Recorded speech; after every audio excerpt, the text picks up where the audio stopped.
A ver, imaginemos la escena. Entra un inspector de trabajo a un negocio, ve algo que no cuadra, algo grave, y de repente, ¡zas! Toda la actividad podría pararse en seco. Pero, ¿de verdad tienen ese poder? ¿Pueden echar el cierre a una empresa así, sin más?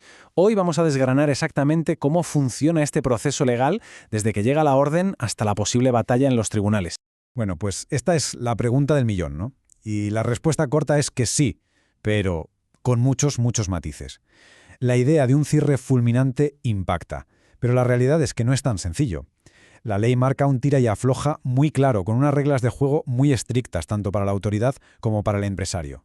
No es, desde luego, una decisión que se tome a la ligera. Para entender bien todo este embrollo, vamos a seguir un camino muy claro.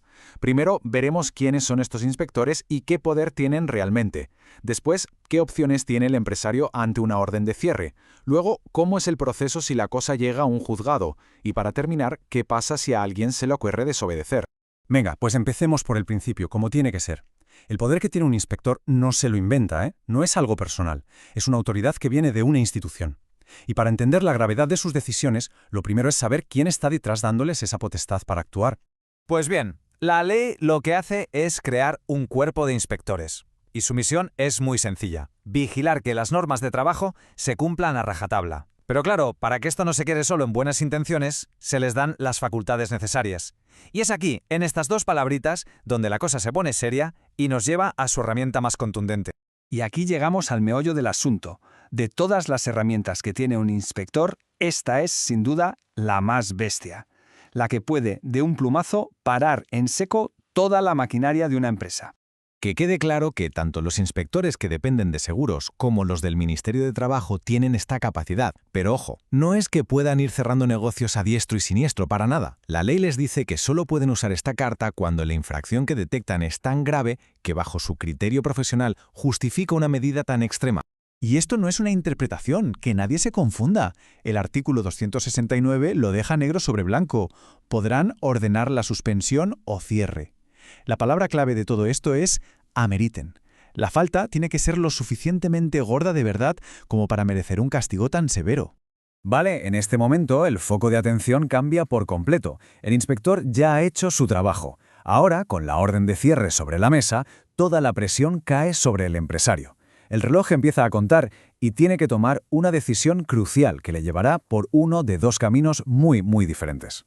Las opciones son básicamente dos, y son como la noche y el día. La primera, agachar la cabeza y acatar. Se cierra el negocio de inmediato y se acabó la discusión.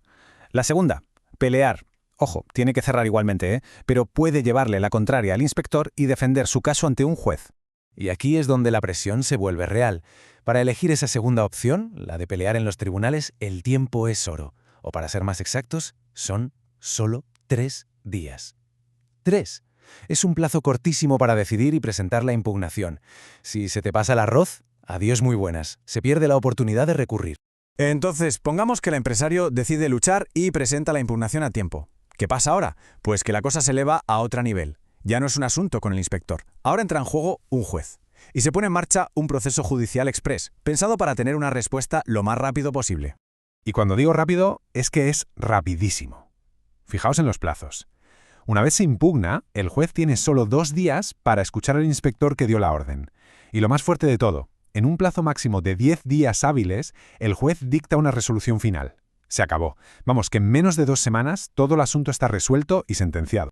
Vale, pero en mitad de toda esta disputa, con el negocio cerrado y la batalla legal en marcha, ¿qué pasa con la gente que trabaja allí? Es una pregunta clave, pues la ley en esto es tajante. De entrada se presume que el responsable es el empresario. ¿Y eso qué significa? Pues que le toca seguir pagando los salarios. Sí, con el negocio cerrado. La idea de fondo es que los trabajadores no paguen los platos rotos de esta situación. Y ojo al dato, porque esto es crucial.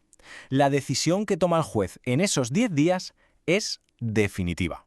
Punto y final. No se puede recurrir. Lo que diga el juez va a misa. Si dice que el cierre se mantiene, se mantiene. Si dice que se levanta, se levanta. No hay más vueltas que darle. El asunto queda zanjado. Bien, ya hemos visto todo el camino legal. Pero siempre hay un y sí, ¿verdad?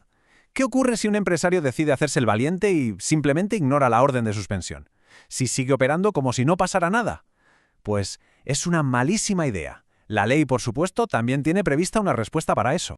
Ignorar la orden de un inspector es meterse en un lío todavía más gordo. Las consecuencias escalan muy rápido. Ya no solo se enfrenta a una multa económica, que puede ser bastante seria, sino que además el cierre, que esta vez lo ordenará un juez, puede alargarse hasta un mes entero.